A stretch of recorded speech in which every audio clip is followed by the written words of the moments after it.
So hi friends, welcome to our channel. Friends, మనకి railway శాఖ నుంచి పర్మనెంట్ గ్రూప్ సి ఉద్యోగాలకి సంబంధించి ఈ యొక్క జాబ్ నోటిఫికేషన్ అనేది రిలీజ్ చేయడం జరిగింది.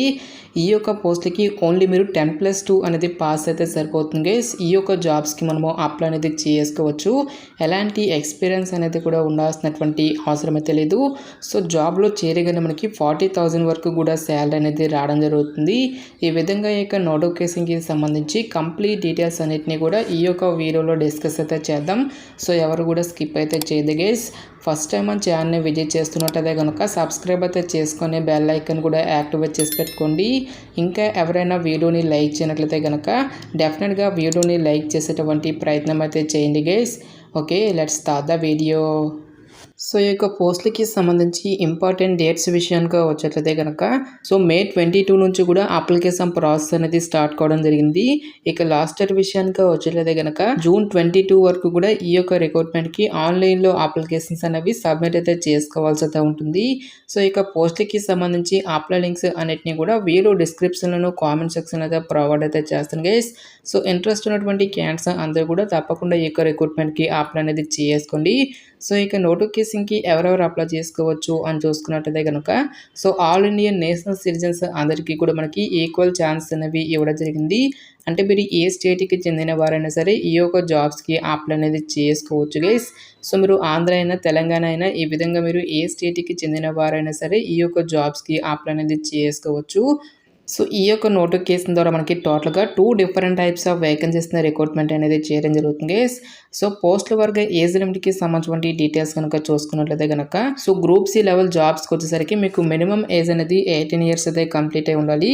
జనరల్ అభ్యర్థులు వచ్చేసరికి 30 ఇయర్స్ వరకు కూడా అప్లై అనేది చేసుకోవచ్చు. నెక్స్ట్ మనకి క్యాస్ట్ వైజ్గా కూడా ఏజ్ రిలాక్సేషన్స్ అనేవి ఉంటాయి కాబట్టి ఓబీసీ క్యాన్స్ వచ్చేసరికి 33 ఇయర్స్ వరకు, ఎస్సీ ఎస్టీ క్యాన్స్ వచ్చేసరికి 35 ఇయర్స్ వరకు కూడా అప్లై చేసుకోవడానికి ఛాన్స్ అనేది కల్పిస్తూ ఉన్నారు. నెక్స్ట్ మీరు గ్రూప్ డి పోస్ట్లకి కనుక మీరు అప్లై చేయాలి అనుకున్నట్లయితే కనుక ఈ యొక్క పోస్ట్లకి కూడా మీకు మినిమం ఏజ్ అనేది 18 ఇయర్స్ అయితే కంప్లీట్ అయి ఉండాలి. జనరల్ అభ్యర్థులు వచ్చేసరికి 33 ఇయర్స్ వరకు కూడా అప్లై అనేది చేసుకోవచ్చు. నెక్స్ట్ మనకి క్యాస్ట్ వైజ్గా కూడా ఏజ్ రిలాక్సేషన్స్ అనేవి ఉంటాయి కాబట్టి ఓబీసీ క్యాన్స్ వచ్చేసరికి 36 ఇయర్స్ వరకు, ఎస్సీ ఎస్టీ క్యాన్స్ వచ్చేసరికి 38 ఇయర్స్ వరకు కూడా అప్లై చేసుకోవడానికి ఛాన్స్ అనేది కల్పిస్తూ ఉన్నారు. నెక్స్ట్ ఇక్కడ మనకి ప్రతి ఒక్క కేటగిరీ వరకు సంబంధించి ఇక్కడ మనకి డేట్ ఆఫ్ బర్త్స్ అనేవి ఇవ్వడం జరిగింది. సో ఇక్కడ ఇచ్చేటువంటి ఈ యొక్క డేట్ ఆఫ్ బర్త్స్లలో ఎవరైతే జన్మించినటువంటి క్యాన్స్ ఉంటారో వాళ్ళు మాత్రమే ఈ యొక్క జాబ్స్కి అప్లై చేసుకోవాల్సి అయితే ఉంటుంది. నెక్స్ట్ ఈ యొక్క పోస్ట్కి సంబంధించి అప్లికేషన్ ప్రాసెస్ విషయానికి వచ్చేట్లయితే కనుక ఓన్లీ ఆన్లైన్లోనే అప్లై చేసుకోవాల్సి అయితే ఉంటుంది. సో ఇక పోస్ట్కి సంబంధించి అప్లై లింక్స్ అన్నిటిని కూడా వీడియో డిస్క్రిప్షన్లోను కామెంట్ సెక్షన్ అయితే ప్రొవైడ్ అయితే చేయడం జరిగింది గైస్. సో ఇక పోస్ట్లకి సంబంధించి అప్లికేషన్ ఫీజుకి సంబంధించిన డీటెయిల్స్ కనుక చూసుకున్నట్లయితే కనుక ఆల్ క్యాండిడేట్స్ అందరూ కూడా 500 రూపీస్ అప్లికేషన్ ఫీజు అనేటువంటి దాన్ని ఆన్లైన్లో పే చేయాల్సి అయితే ఉంటుంది. ఎవరైతే ఎస్సీ ఎస్టీ ఆల్ ఉమెన్ క్యాండిడేట్స్తో పాటు మైనారిటీస్ ఎకనామికలీ బ్యాక్వర్డ్ క్లాసెస్కి సంబంధించిన క్యాండిడేట్స్ అందరికీ కూడా ఈ యొక్క ఫుల్ అమౌంట్ అనేది మీకు రిఫండ్ అనేది చేయడం జరుగుతుందని చెప్పేసి ఇక్కడ మనకి జాబ్ డీటెయిల్స్లోనే క్లియర్గా మెన్షన్ చేయడం జరిగింది. సో పోస్టుల వరకు ఎసెన్షియల్ ఎడ్యుకేషనల్ క్వాలిఫికేషన్ విద్యా అర్హత విషయానికి వచ్చేట్లయితే కనుక గ్రూప్ సి లెవెల్ జాబ్స్కి కనుక మీరు సెలెక్ట్ అయినట్లయితే కనుక సెంట్రల్ గవర్నమెంట్ లెవెల్ 2 ప్రకారం బేసిక్ పైన మీకు 19,000 రూపీస్ అనేది పే చేయడం జరుగుతుంది.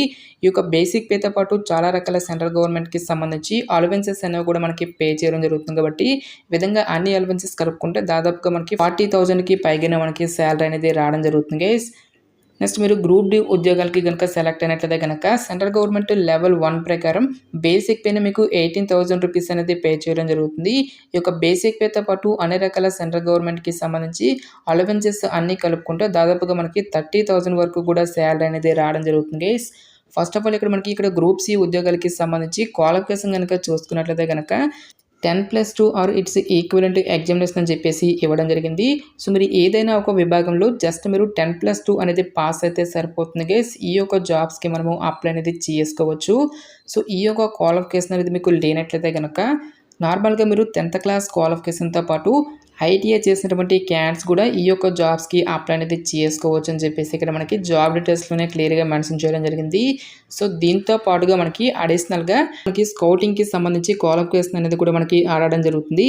సో మీ యొక్క స్కూల్స్లలో మీరు స్కౌట్స్గా కానీ గైడ్లో కానీ రోవర్ ఆర్ రేంజర్గా పార్టిసిపేట్ చేసినటువంటి క్యాడ్స్ ఉంటారో వాళ్ళు మాత్రమే అప్లై చేసుకోవాల్సి అయితే ఉంటుంది.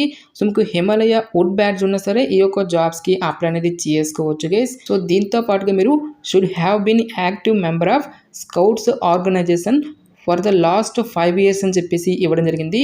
సో స్కౌట్స్ ఆర్గనైజేషన్లో మీరు లాస్ట్ 5 yearsలో యాక్టివ్ మెంబర్గా ఉండాలని చెప్పేసి ఇక్కడ మనకి జాబ్ డీటెయిల్స్లోనే క్లియర్గా మెన్షన్ చేయడం జరిగింది. నెక్స్ట్ మనకి should have attendant 2 events at national level or all Indian railways level and 2 events at state level అని చెప్పేసి ఇవ్వడం జరిగింది.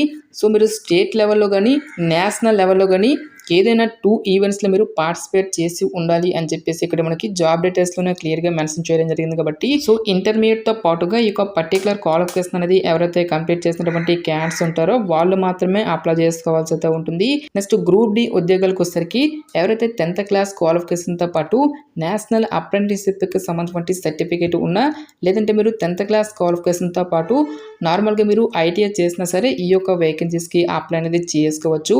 స్కౌటింగ్ క్వాలిఫికేషన్ అనేది మాత్రం 2 పోస్టులకి కూడా మనకి ఒకే రకంగా మనకి ఇవ్వడం జరిగింది గైస్. నెక్స్ట్ ఈ యొక్క పోస్ట్కి సంబంధించి సెలక్షన్ ప్రాసెస్ అనేది ఏ విధంగా ఉంటుంది అని చూసుకున్నట్లయితే కనుక కేవలం మనకి ఒక రిటర్న్ ఎగ్జామినేషన్ ద్వారా ఈ యొక్క వేకెన్సీస్కి ఎంపిక అనేది చేయడం జరుగుతుంది. ఇక రిటర్న్ ఎగ్జామినేషన్లో మళ్ళీ 2 పార్ట్స్గా మనకి డివైడ్ అనేది చేయడం జరిగింది guys. 40 objective multiple choice questions అనేవి మనకి జనరల్ నాలెడ్జ్ నుంచి రిలేటెడ్గా మనకి క్వశ్చన్స్ అనేవి ఆడడం జరుగుతుంది గైస్. మిగిలినటువంటి యొక్క 20 మార్క్స్ అనేవి స్కౌట్స్ అండ్ గైడ్ ఆర్గనైజేషన్కి సంబంధించి రిలేటెడ్గా మనకి క్వశ్చన్స్ అనేవి ఆడడం జరుగుతుంది. ఈ విధంగా మనకి టోటల్గా 60 మార్క్స్కి సంబంధించి ఈ యొక్క రిటర్న్ ఎగ్జామినేషన్ అనేది కండక్ట్ చేయడం జరుగుతుంది గైస్. నెక్స్ట్ మీకు స్కౌటింగ్కి సంబంధించి ఏవైనా స్పెషల్ సర్టిఫికేట్స్ కనుక ఉంటే కనుక సో దానికి సంబంధించి ఇక్కడ మనకి ఏ సర్టిఫికేట్స్కి మనకి ఎన్ని మార్క్స్ అనేవి యాడ్ చేస్తారని చెప్పేసి సో ఒక డీటెయిల్స్ అన్నిటిని కూడా మనకి ఇక్కడ చార్ట్ రూపంలో క్లియర్గా మెన్షన్ చేయడం జరిగింది. సో ఈ విధంగా మనకి ఈ యొక్క పోస్ట్కి సంబంధించి సెలక్షన్ అనేది కంప్లీట్ అయితే చేయడం జరుగుతుంది. ఎవరైతే ఇక రిటర్న్ ఎగ్జామినేషన్ క్లియర్ చేసినటువంటి క్యాండిడేట్స్కి ఫర్దర్గా మనకి మెడికల్ ఎగ్జామినేషన్ అనేది కూడా కండక్ట్ చేసేసి ఈ యొక్క వేకెన్సీస్కి ఎంపిక అనేది చేయడం జరుగుతుంది. సో ఇక జాబ్ నోటిఫికేషన్ అనేది మనకి ఎక్కడి నుంచి వచ్చింది అని చూసుకున్నట్లయితే కనుక railway recruitment cell northern railway నుంచి అఫీషియల్గా రిలీజ్ అయినటువంటి యొక్క పర్మనెంట్ స్కౌట్స్ అండ్ గైడ్స్ కోటాలో ఉన్నటువంటి పర్మనెంట్ ఆఫీసర్ స్థాయి పోస్టులకి సంబంధించిన job notification details interest eligible candidates డెఫినెట్గా ఈ యొక్క రిక్రూట్మెంట్కి అప్లై అనేది చేసుకోండి. నెక్స్ట్ ఈ యొక్క నోటిఫికేషన్కి సంబంధించిన లింక్స్ అన్నిటిని కూడా వీడియో డిస్క్రిప్షన్లోను కామెంట్ సెక్షన్ అయితే ప్రొవైడ్ అయితే చేస్తాను గైస్. ఇంకా ఇక నోటిఫికేషన్కి సంబంధించి మీకు ఎటువంటి డౌట్స్ వచ్చినా సరే నాకు కామెంట్ సెక్షన్లో కామెంట్ అయితే చేయండి. ఇటువంటి మరెన్నో జాబ్ అప్డేట్స్ కోసం మన ఛానల్ని సబ్స్క్రైబ్ చేసుకొని బెల్ ఐకాన్ కూడా యాక్టివేట్ చేసి పెట్టుకోండి. సో ఇది ఫ్రెండ్స్ ఇవాల్టి వీడియో. రేపు మరొక మంచి జాబ్ అప్డేట్తో మళ్ళీ మీ ముందుకు రావడం జరుగుతుంది. Thanks for watching this video.